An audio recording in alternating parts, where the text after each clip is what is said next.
Hey everyone, if you didn't know, there's a top secret code repository for New World, and in it is a setting for a 4-year-old daughter logging bot, totally within terms of service. I'm going to show you how to enable this bot and train it in this video. That's a big tree. Ooh, Daddy, I got it in the road. What? No shot. I gotta make gold for Daddy. Yeah. W. W moves forward. E. He's chopping. Good job. I wanna go chop some trees. Look at that piggy. Oh, don't fight the piggy. W. I haven't taught you how to fight. Okay, I will keep chopping. Daddy and I chop again. Yeah. Ooh, look at this tree. E. Chop. You're good at this. Oh, you're stuck. Ooh, that's a big one. Yeah. You did a good job. Maybe I didn't train her right because this gold per hour rate is just a travesty.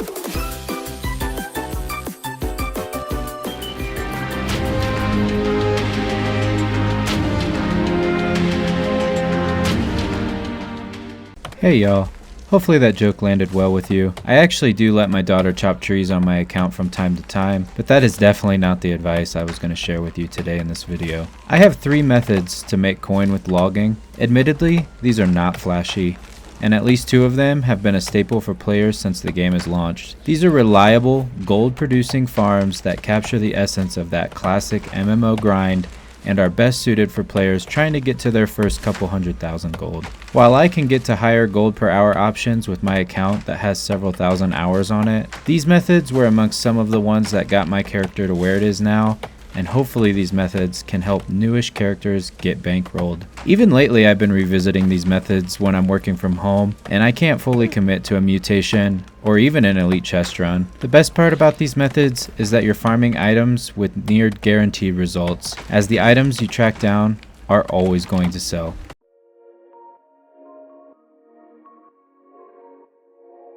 With the release of Brimstone Sands came a new logging node type, a cactus. Now this method's been explained a couple times by others, and it certainly was a better gold producer a little while ago when cactus flesh was hitting somewhere between 2 and 4 gold each. It's still very low stress and an easy way to make a couple thousand gold per hour. I performed this run 3 times, compiled the results on the conservative side, as to not try to trick you into believe that this is a get rich quick method. It's simple enough. Basically, you fast travel to Brimstone Sands, you walk out of the settlement, and you do a pretty small loop that will continuously have cactuses up.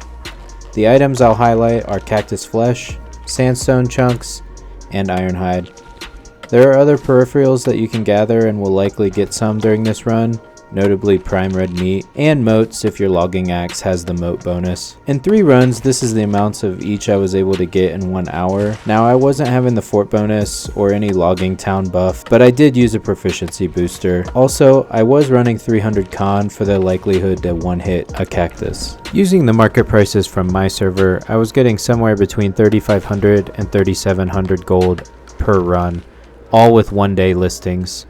Now cactus flesh prices are going to be the biggest driver here, so if you ever see an opportunity to sell around 2 gold or higher, you should maybe try this method, as it will boost the hourly rate considerably. I would call my results the minimum that could be made per hour, as I simply don't go out of my way to ensure that the fort is captured or that I'm getting all the other bonuses to maximize this method. Additionally, my logging axe is by far my best tool. My sickle, knife, and pick are very average, so my peripheral gathers are very bad. In this method, they're certainly the lowest for me, while somebody with better tools could maybe squeeze out more gold from doing the same exact run. Takeaway from method 1, if the cactus flesh prices are creeping up, that's the best time, but any cactus price will work, as this method is just a nice brain dead farm with virtually no stress at all.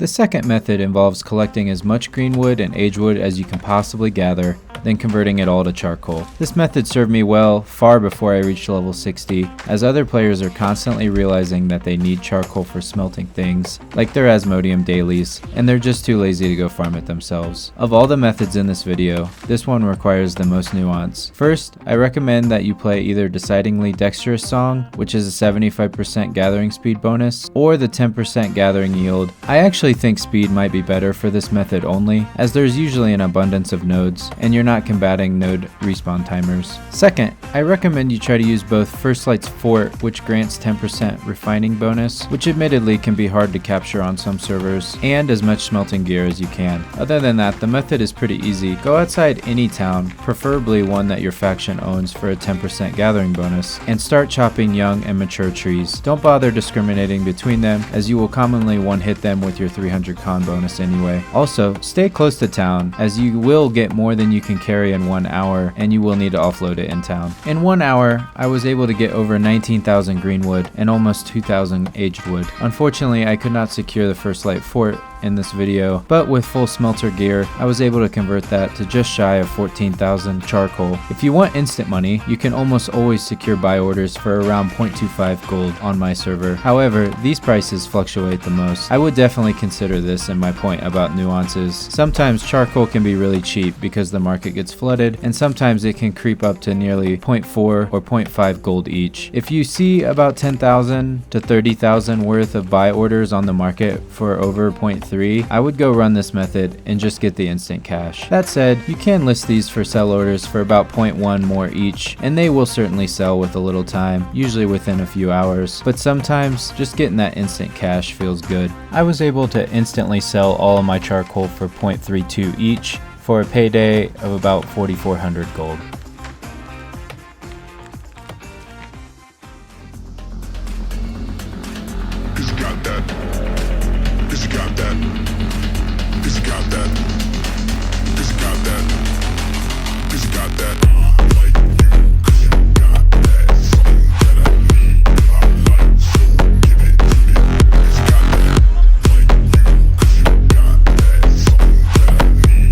For the final method, I'm gonna recommend you grab Lumberjack's gear. Not only do you look amazing, especially important for the upcoming transmogs, but the next method will have ironwood trees. It's pretty cheap too, on my server, usually just a couple hundred gold. Now that we look like we dropped right out of Bass Pro Shops in the New World, let's take a look at method 3.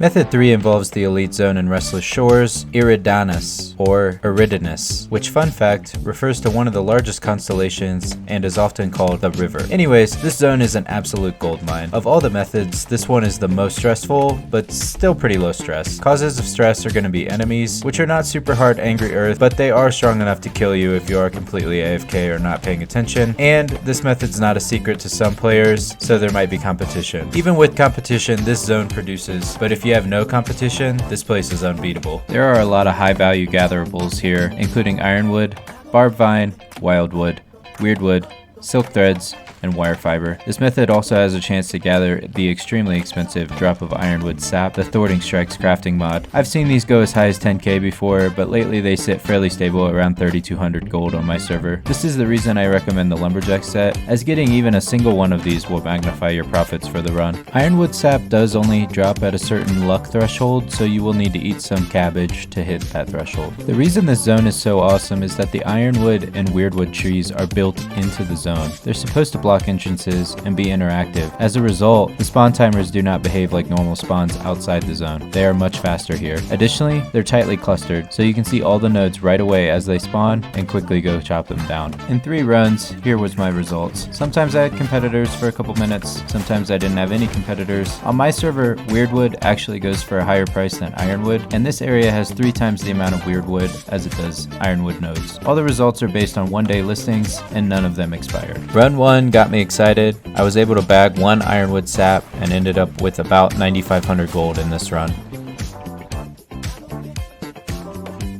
Run 2 was what I'd consider a normal run. You'll see that weirdwood really carries this method. You could just pocket the barb vine and wildwood, but these are a solid 10 to 20 gold each depending on the market. Must have been a mistake on my part because I don't have a barb vine image for this run, but even then I still cleared 5200 with this run and just solidified this method as an easy gold maker.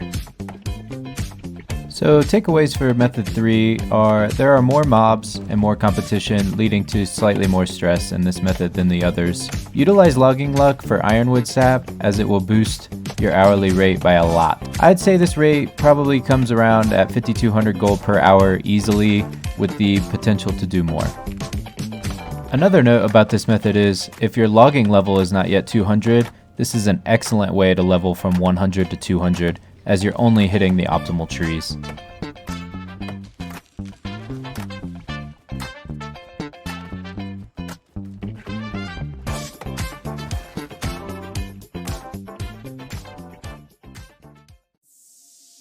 I think this looks funny. Oh, I'm gonna wear this. I equipping this. No, wait, don't equip that. You can't musket. I want to play something easy. It's so toxic. I just want to shoot. Watch this, Daddy. Boom! Pew pew. I fired them. Pew. Pew pew. Bang! Watch this, Daddy. Look. Report this. Pow! Easy. This game is too easy. Puppy channel and Daddy. Haters gonna hate. I think I'm ready for a snack. This is too easy. Well, there it is. 3 methods to help you start getting some of your first fortunes, or a way to be more productive if you're not able to focus on a more involved action. Heck, do these while you're waiting for OPR to pop. Anyways, I know it's not groundbreaking, but hopefully it provides a new perspective for you. As always, I appreciate you all watching the video. If you appreciate me making the video, consider leaving a super thanks as it helps me continue to deliver content. Speaking of content, if you like this video, you might like this spear hatchet build video I did recently. Until next time, peace.